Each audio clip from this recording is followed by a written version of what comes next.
Right, so on today's podcast, number 7, I'm with my mate here, and it's actually our IFA, Jeremy Ferguson. He's been helping us for the last 5 years with all the clients, basically sorting out issues with capital gains, investments, etc., etc. And we're sat here having a coffee in the port of Malaga, chatting about a few clients that we've got in common, and we thought it'd be a good idea to have a chat, didn't we? Get it on the channel. Yeah, nice place to have it, despite the weather being very humid and clammy. I'm so sweaty. I know, it's one of the hottest days of the year so far. Café con hielo, that's what you need to learn, having a coffee with ice. Agua con gas. Oh dear. With ice, yeah. So what we're going to talk about today is Jeremy wrote a fantastic article for our website on capital gains, and it's caused a bit of a stir. It's had an awful lot of traction. You've spoken to, I think, about 70 of our clients about capital gains? Around that figure, yeah. Possibly. A lot. Or more. And it's something that right at the beginning of the non-lucrative visa process, people really weren't aware of, and now more and more they are. It's becoming part of the timing of moving to Spain. And Jeremy is a huge part of that timing when speaking to our clients, aren't we? Tell us a little bit more about capital gains and moving to Spain. I mean, the typical conversation is around, do you understand the tax residency rules of Spain, first and foremost? So I always say, look, the UK is slightly abnormal in the sense that it has an April to April tax year. Whereas Spain, like many other European countries, is the same as the calendar year. So 1st of January to the end of December is the tax year. And one of the tests of whether you are a tax resident in a year or not is the amount of time you spent here. And the typical litmus test, there are others, if your children at school, if you know, those sorts of things. But generally, when we're looking at people to retire here, and you've passed them on to me saying, look, they're looking for a non-lucrative visa, we just look at the time test. And that time test is if you spend more than 183 days in a calendar year, i.e. the tax year, you are a tax resident of Spain during that year. So to give a worked example, if someone came to us at the beginning of 2024 and said, I'm selling my house in February in the UK, now typically that will be a main residence and that's capital gains exempt. So if they bought it for 100,000 20 years ago and they're selling it for $500,000, there's 400,000 of gain there. That doesn't matter in the UK because it's capital, there's no tax on that profit within the property. However, from a Spanish perspective, if that happened and that client then came here in March and decided to take up residency, they would have spent from March until December here, which means they spent more than 183 days here, which means they're tax resident this year. Right, okay. Now, they sold their house in February of this year. So the Spanish are going to say, hold on, you sold your primary residence, you made, in the example we used, 400,000 of profit. Potentially there is capital gains tax due on that of between 19 and 26%. Right. Okay. Now the potential is there are exemptions. If people are over the age of 65, they can be exempt. If they're repurchasing a property here with the proceeds and all of the proceeds are used, there are. But sometimes, and quite often, people already have a home here, so they're not repurchasing. They're under 65, so they haven't got that allowance. So therefore, they could be caught in the capital gains trap. Now, on 400,000, the example we used, which isn't unusual, that's a potential £80,000 tax liability, roughly. That's a huge demographic for our clients. So it's most, in my view. It's most. We have people who either own a property here and are selling a property in the UK to fund the visa and an early retirement, or people who are selling their property to gain the capital to rent here, not interested in buying, and use that capital until they retire or as a buffer. And the other one is people, a typical transgression, if you like, or movement between the countries is someone has a holiday home here. And since Brexit, they've got the 90-day restriction, whereas before they could spend 182 days a year here without being tax residents, so the freedom of movement. Those restrictions have meant it's now 90 days. And people are now going, oh, well, let's use the holiday home as our primary residence and sell the UK. That gives us loads of capital and we can live a rich and happy retirement. So it's a really, really common demographic. And what I'm finding more and more, particularly this year, is people under the age, retirement age has reduced a lot. A lot of people are retiring in their 50s. Now, they probably didn't want to, and they would probably love to have the ability to work here. They want to live here. the drive to live here is stronger than the want to work. So they're saying, well, our only option's a non-lucrative visa, therefore I'm going to finish work. I've got enough money. And use the capital to create a structure to be able to live. Absolutely, yeah. Right. And then cost of living's cheaper. So, people don't tend to spend an awful lot of money here in Spain compared to elsewhere. Yeah. They might eat out more, they might do more, yeah. but life tends to be somewhat cheaper. Right. And the average couple I'm finding, they're living comfortably on around 3,000 euros a month. That tends to be, because they're unencumbered. Yeah. They've got very few bills to pay. The EB on the property is not much. Yeah. Unless you've got an expensive golf habit or something, people just don't tend to yeah, no, it's you're right. There's so many people that we've met who are just basically creating structures. Yeah. So there's a lot of people that we've dealt with who was creating structures for the 5-year temporary residency, and then they get the permission to work after that. And I always think, well, would I want to work after 5 years? There might be a better structure. Some people get bored, so that can be the case. But the other thing is that people have then got old age pensions from the UK, state pensions kicking in. It's, let's say, 67 for argument's sake. So if you're coming in your late 50s, early 60s, the whole financial side is a lot of money that they have from the proceeds of sale in the UK, they might never spend because that's a very valid point, because obviously someone then, say they retire when they're 60 something, they've got the state pension, yeah. they correctly plan their first 5 years, they get the state pension, yeah. and they're spending $4,000 a year on health insurance. Suddenly at the moment they can save that as well and add that to their it depends on that. It's very much driven by lifestyle wants and how extravagant you want to be. But I generally find that the big conversation for me is make sure we don't get caught in the capital gains trap, because the last thing you want to do is sell your house in Feb. We've had a couple that we dealt with whereby we said you must go back to the UK. You've been here for a month. I know you think you've come here, but please go back to the UK, Airbnb for 6 months. Yeah. Make sure you're not classed as a tax resident this year because you sold your house, and from memory, around a £600,000 gain in that sale, which they wouldn't have had any exemptions on. They already owned a property here. Yeah. So that would have been, I don't know, let's say €150,000 tax bill that could have landed on their plate without them realising. So it's really important to have knowledge of these things, to plan this, which is why we have what we call the August rush now. Which brings me to the two biggest questions I get asked. And the two biggest questions that I get asked are, do the days before you get residency count?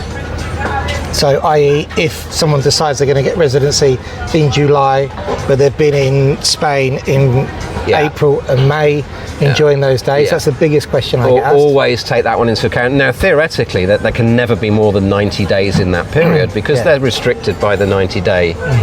So, assume someone moved on the 1st of Jan for 90 days and then came to us. That's 90 days. You've got 183 max. So, you can only move here with less than roughly 90 days of the year to go. Right, so that pushes your window all the way October back. Really. And I always say to people, please don't run the gauntlet of doing 180 days.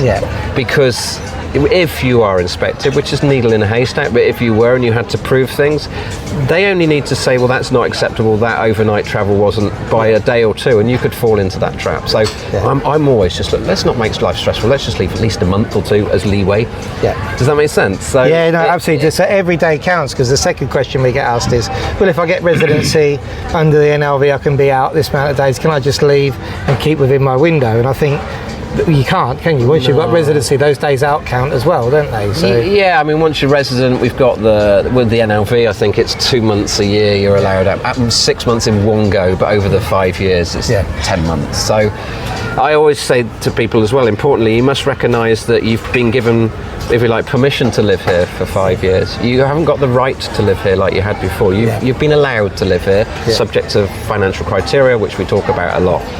And you must be here and show your intent to want to be here full time, really, with a bit of holiday travel. So after 5 years, you get permanent residency. Maybe you want to travel a little bit more, but you must recognise that this is a real intent to want to make this your home move, to make it a long-term thing. So I'm always, if you're moving here, move here. don't flip back and forth. You come here, commit. That's it. So you don't have to commit to purchase a property. I always say to people, look, I'd much rather you rented. I know it's difficult and I know it can be seen as a bit of a waste of money, but theoretically, if you're looking to say spend €500,000 on a property, let's say pounds on a property here, euro equivalent, you could put that on deposit in a bank and get 4.5. That will more than cover your rental during the period of deciding whether it's the town for you, deciding whether it's the place for you. Because we all know that 2 weeks in Marbella on holiday is very different to 2 years living in Marbella. It completely changes everything. So. Yeah, discovery trips, etc., etc. But you never know until you actually live here what it's like to be in an area, do you? No, neighbours, people around you, all those things that you don't really tend to experience. The weather, traffic. Traffic's a big thing I'm finding with people now. They're saying, well, we came here during the winter months and now we're here all year. We just don't want to be here in the summer months. I was shocked. I went to Marbella today because I had an appointment, and I don't spend a lot of time actually driving down the coast. Yeah. And then it was backed up at the Costa del Sol hospital. Yeah. And I'm there, and I know I'm talking to somebody on the phone, so I got back a few phone calls. I was like, I can't believe I'm in a traffic jam there, but that's not a traffic jam. That's just normal. That's a log jam. That's a log jam. That's just normal now. So I live in Nueva Andalucía, which is just up from Puerto Banús, and my office is in San Pedro. That can be a 6-minute drive door to door. So if I get in my car on a Sunday morning, it's 6 minutes maximum parking up. I had to go from my office to Caixa Bank to collect a new card the other day. It took me 50 minutes to do that return trip. So 12 minutes is now 50. It is solid all day. Right.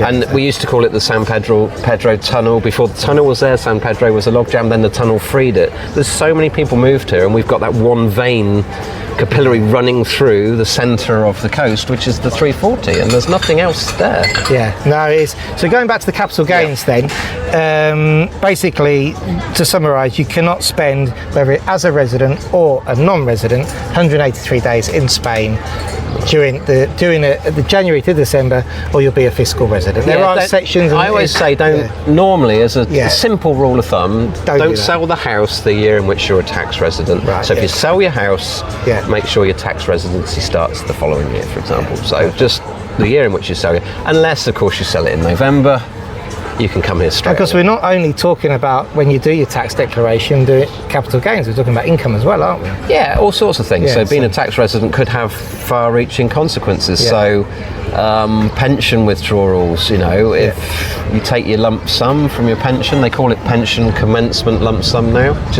They've removed the word tax-free from that. Okay. So 25% is a lump sum available, which in the UK as a UK tax resident is non-taxable. Right. But let's say you drew that down in March this year and then moved here in April. At the end of the year, the Hacienda are going to say, you're a tax resident this year, that's taxable. It's not tax-free like it is in the UK. Yeah, because basically here, everybody's situation is different, we know. Yeah. But basically here, the year after you become a tax resident, this time of the year, April to June, you have to say to the tax office, this is what I've earned.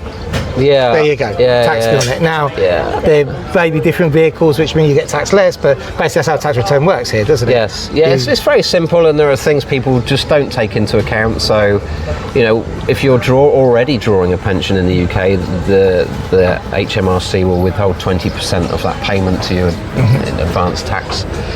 So when you come here and you then file a tax return, the Spanish go, well, we want some tax on that as well. Now, it can be reclaimed, but you can only reclaim it by getting an NT code, it's called. It quite literally means non-taxable. So you've left the UK, you've informed HMRC, you've left, and you're no longer taxable. So that 20% can be removed and they pay you gross. However, the anomaly is you can't prove to HMRC that you're a tax resident somewhere else until you filed a tax return. Right, okay. So you basically will, let's say you moved here in January this year, you're getting 20% deducted at source, but then you've moved here. Yeah. June next year, the Spanish say, what did you bring in pension income last year? They want their cut on it. Right. Then you have to send the form to the HMRC saying, I want an NT code, and once you get that, you can then reclaim the stuff back from the UK. So basically, people are concentrating on this capital gains. There's all sorts of other implications. But there's so much more that if you get your days wrong, it could... It's not just the days wrong, but it's planning. So if I've got someone that's clearly wanting to come here and the days are right for them but wrong for the tax year, quite often in that situation I describe, I say to them, why don't you turn off your pension income? Just turn it off, because you can live off some of your capital until we file a tax return in June 2025. Get your thing, do your NT code, and then we'll look at whether switching your pension back on is sensible, because maybe you're running out of capital, or you might have enough capital to not touch it. And there are so many things that are choices that need to be made that have an effect, a knock-on effect, if you make them in the wrong, not way, but the wrong time. Or you're not aware of them. So it's all about the timing, basically. Timing and the consequences. You know, you've got things like ISAs in the UK, they're tax-free. If you're sitting in an ISA with lots of profit in it and you sell it before you move here, you can realise all of that profit tax-free. If you sell that when you're here, it's taxable. So why do that? Why not sell it tax-free? And we can put another vehicle in place that's tax-efficient here for going forward, and then we can use that to plan for future income streams. So there's...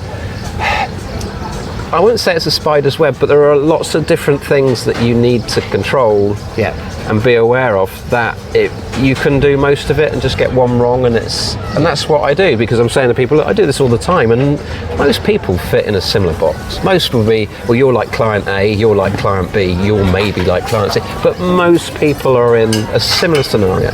You get, going back to where I am, in my job, so I get questions like, I've got X amount in an account in the UK, can I keep it there when I move? Basically. And there's things like, because obviously mine's quite a lot more simple, talking about finance, but you need to speak to your bank, because maybe your bank tells you they're going to shut the account down because you're no longer a UK resident. That's where we are. So the questions we get are, can I keep that? What do I do with my investments? And pensions. Pensions are a big one. Yeah, I mean, you can keep things there. That's and it's not really the decision will be made for you. So a bank that doesn't have the ability to, or have a license to operate in Spain. So Santander is a really easy one, because clearly they've got a Spanish license, they're Santander. So anyone with a Santander account can move to Spain and continue to bank with Santander UK, because they fall under the Spanish license. That's where that comes from. So Lloyds International didn't have the necessary license post-Brexit. That's why they told people they couldn't have their accounts anymore. So it's the institution that's driving those decisions, not... And Barclays was one as well. Yeah, another one. So and they're becoming more common. They don't want these messy overseas clients. And then with pensions, for example, a lot of pension clients will have what they call SIPs. That's a self-invested personal pension. It tends to be for bigger pension pots for people that are self-employed, is my take on it, really. Those investments are typically looked after by my equivalent in the UK, so a UK IFA. But when that client becomes a Spanish resident, that UK IFA will say, I'm sorry, but I can't look after you anymore because my license doesn't reach into Europe like that. So clients told, you need to find someone that can look after you. And I have many of those people coming to me at the moment saying, we want you to look after us. So I say, fine, who's your pension provider with? So I'll contact the pension provider, and they say, well, you can't look after us because you're not FCA or the UK authority regulated. So we've got a lot of that going on at the moment.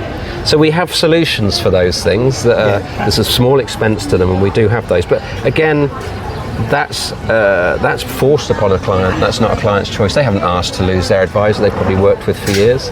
Again, with the bank account. But as long as you can, I tend to say to people, keep your money in the UK, because so many people eventually repatriate.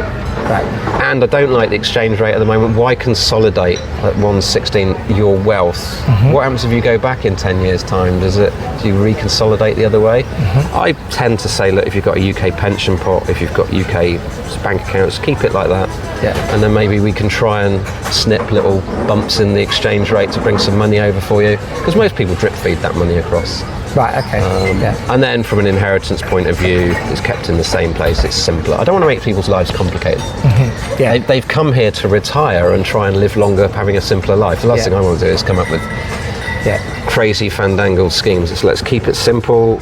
I want them to understand in very simple terms exactly what we're doing and why, and then very often if it's not broken, don't fix it. And what about investments then? If they have investment in the UK that maybe they can't keep and they want to bring it here, we work with a number of companies who have products, so if you like, products designed for the British expat living here in Spain. Okay. They comply with Spanish regulation, therefore have certain tax benefits, tax deferral, etc. But they're in the language of the client's mother tongue, so they're in English. So there are various options for them available, products that have been designed specifically. Some of them I don't like because they're quite expensive, inflexible, but there's some good ones around that we do use quite a lot. Okay. So there's always there's opportunities for them to maybe get as close as damn it to where they were in the UK with their financial world once they've moved here to Spain. And keep it regulated under Spanish law. Yeah, so the advice we're given is under Spanish law, etc. And then we see clients at least twice a year for review. So a lot of the work I do from that point on is it's a gathering exercise. So I always say it's a bit like harvest season. We bring it all into the barn and then we look at everything and we review that and then we plan. You know, if your lifestyle is such, your outgoings are such, the investment yields are this, what does your pot of honey, I like to call it, look like going forward? And that's quite important for people because you can't, whether you like it or not, you can't really know what you're going to be spending here on an annual basis. And some people, depending, might think, well, okay, well, £3,000's an awful lot to have a month, and then find it they're short. Some people might have £4,000 and realise they can live on two, and they're quite happy. So for me, it's the unknown event, the life-changing event that changes. So you know, if we took an example of a couple living happily on £3,000 a month, one of them has a stroke literally just overnight, wakes up in the morning, needs home help, someone's come to the house to help them get dressed. Cool, so you need to plan access all of a sudden that's €1,500 a month that they weren't spending before. So all of a sudden, that's, you know, so that's why we do the cash flow forecast. We do is, you know, this is so important to plan and say, right, okay, let's keep money aside for a rainy day. And that's why I don't like clients investing lots of money or all their money, because really you need liquidity because of the unforeseen. Our clients are in their 60s, 70s. I've had quite a few. I have one lady in particular. Within no time, she's in a care home at €4,500 a month. You know, that's from 6 months ago. I was sitting with her and the financials look great. So all of a sudden we're bleeding 60,000 a year in care home fees. And do you sell the house because she might recover, she might not? So those unforeseen things are always, you can't plan for an unforeseen event, but you can be sensible and say, right, okay.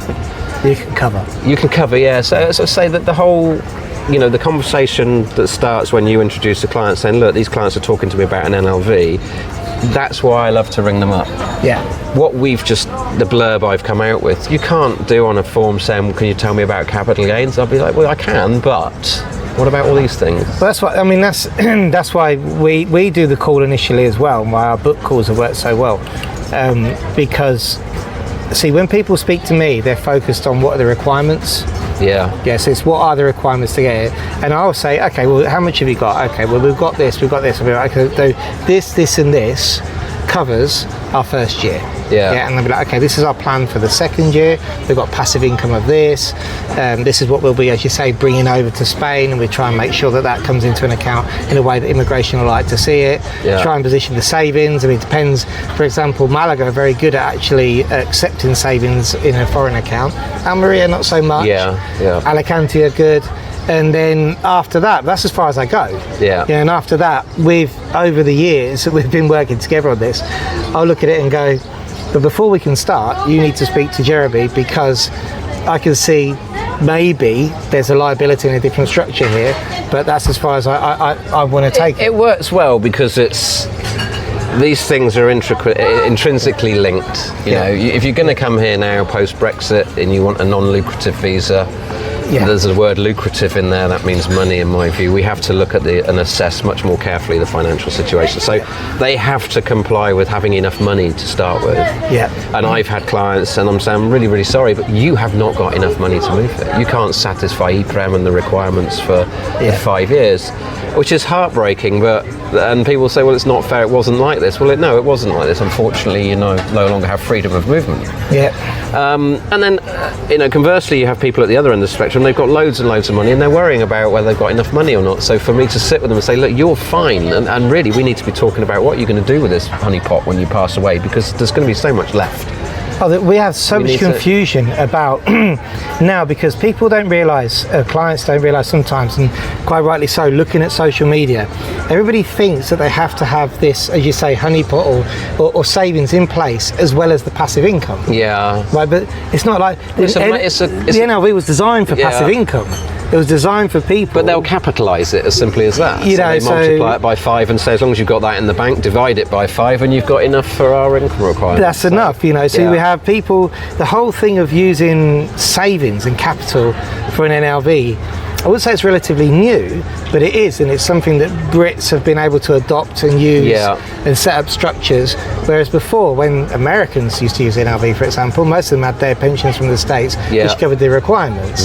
So, and now we're getting, there's so much on social media about, you need to have 36,000 in the bank, and I've got people coming to me going, we've only got a pension of 34, but we've got 40 in the bank, is that going to be okay? And I've had that a few times. You're going to fly through, you know, it's fine. It's not a capital, it's an income requirement, is all I ever say, and then we need to capitalise it if you do want to look at, I've got no income, how much do I need to do that? So it's, you get a few. I mean, the problem is with social media, and there are so many opposing opinions that people tend to come to me and say, well, I've read this, and quite often they've got it right, but they've managed to get that right by saying, I've read 10 articles and 7 of them concur.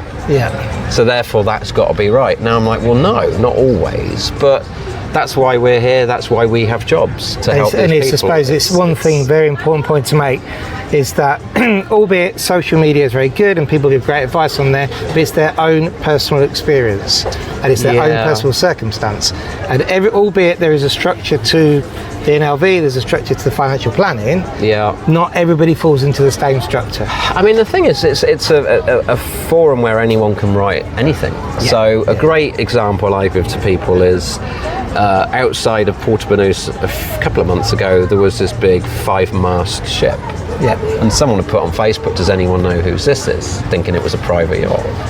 And I probably read 25 comments, all of which were different. People saying, oh yeah, this is such and such, this is such and such. No, this is a P&O cruise. The amount of different things on there that were factually incorrect. I zoomed in the picture, Googled it, and it was a cruise liner. And that's just a really simple example of people just write stuff on the internet. I'm thinking, don't read it. Just don't read it. Go to someone that's like I did. I went to a sensible source saying, right, okay, here's the name of the ship. Let's look at the ship. That's what it is. And that's what we're here to do, really. And it's and what I do, I find, is when I have the conversation with clients, it's very informative. It's just like we're talking about now. And I say, look, have you considered these things? These things. We're not really looking at solutions at that point. I'm just saying to you, we've got to consider these things. And then my favourite expression is, look, we're just about to start to eat an elephant. It's daunting, just don't worry about that. It is a mouthful at a time. We'll get there one day, but we've got to look at all these little pieces, along the way. And I think people get comfort from that, and then we can start to have further conversations, be more specific.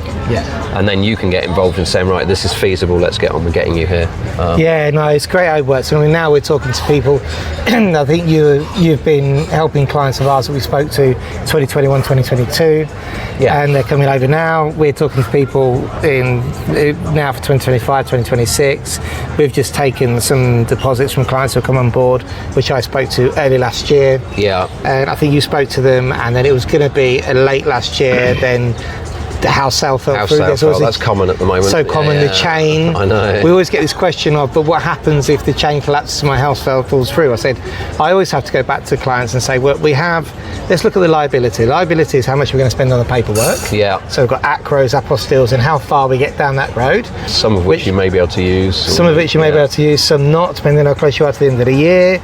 But if it's £200 or £300 on paperwork, house falls through, it then goes into January, then we're looking at bringing your move date to the end of this year, after speaking to you, then people panic. But when you break it down to what is the liability, and I have a half to do the visa, €200 on paperwork, but look at what you'd be saving if you get it right. The one I use quite a lot is people start to say, oh, well, that's, with the capital gains is a great example. I'm saying, look, you've got to pay for, let's say, an Airbnb for 3 months, and let's say that's £6,000. Do you want to pay that, or do you want to have a tax liability of 100? I mean, let's not look at the cost, let's look at the saving.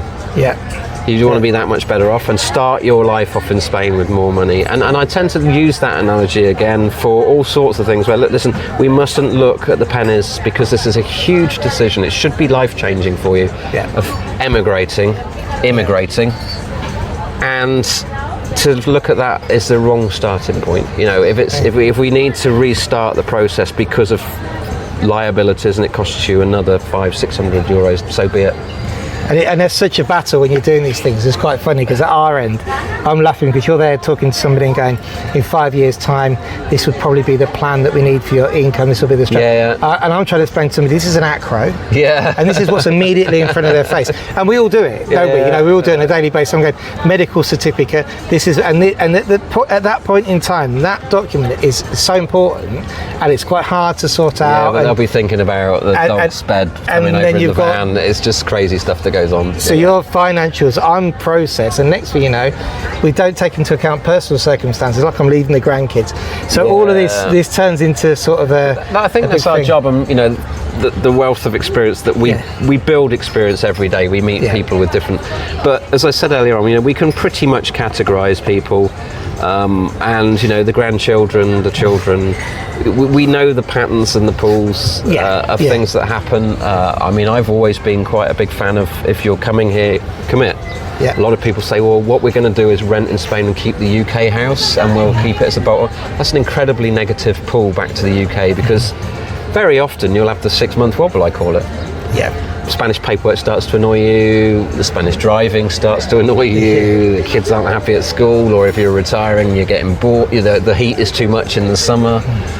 Those wobbles, and we've got all that wealth of experience to talk to people about and say, look, you know, by the way, just be aware that you might think this is as good as you thought it was going to be. And I mean, on the other side of it, and the great side of it, is that we're coming up now to the second round of renewals for some NLV clients. And they have been through that little wobble period, or their plans have changed.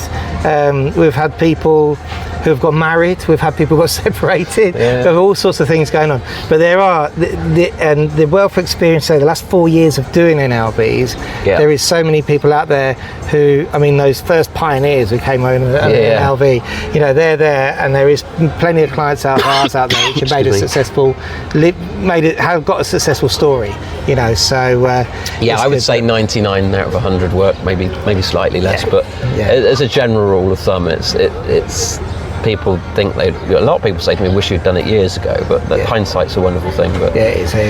I think in summary, we're just, you know, the important thing is it's